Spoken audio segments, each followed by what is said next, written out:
మన ఇండియన్కు ఉన్న ఒక పెద్ద మైండ్ సెట్ ఏంటంటే ఏదైనా ఒక స్టార్ట్అప్ కానీ బిజినెస్ కానీ స్టార్ట్ చేయాలంటే దానికి ఒక ఐఎం లేకపోతే ఒక ఐఐటి వాళ్ళు లేకపోతే స్టీవ్ జాబ్స్, జెఫ్ బెజోస్ లాంటి మేధావులు మాత్రమే ఇటువంటి అన్ని స్టార్ట్ చేయగలరని మనం అనుకుంటూ ఉంటాం.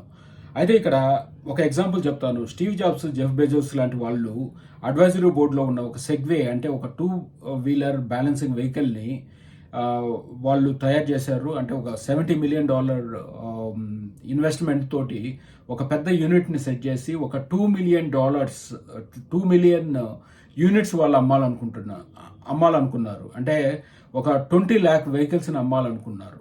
అయితే కేవలం ఒక 5,000 వెహికల్స్ని మాత్రమే వాళ్ళు అమ్మారు. ఇది ఒక పెద్ద డిజాస్టర్. అయితే మన సర్వేస్ చూసుకుంటే ఒక సక్సెస్ఫుల్ ఎంటర్‌ప్రెన్యూర్ సక్సెస్ అవటానికి 30% ఉంటే ఒక ఫెయిల్యూర్ ఎంటర్‌ప్రెన్యూర్ సక్సెస్ అవటానికి 20%. అంటే కేవలం ఒక 10% మాత్రమే డిఫరెన్స్ ఉంది. సో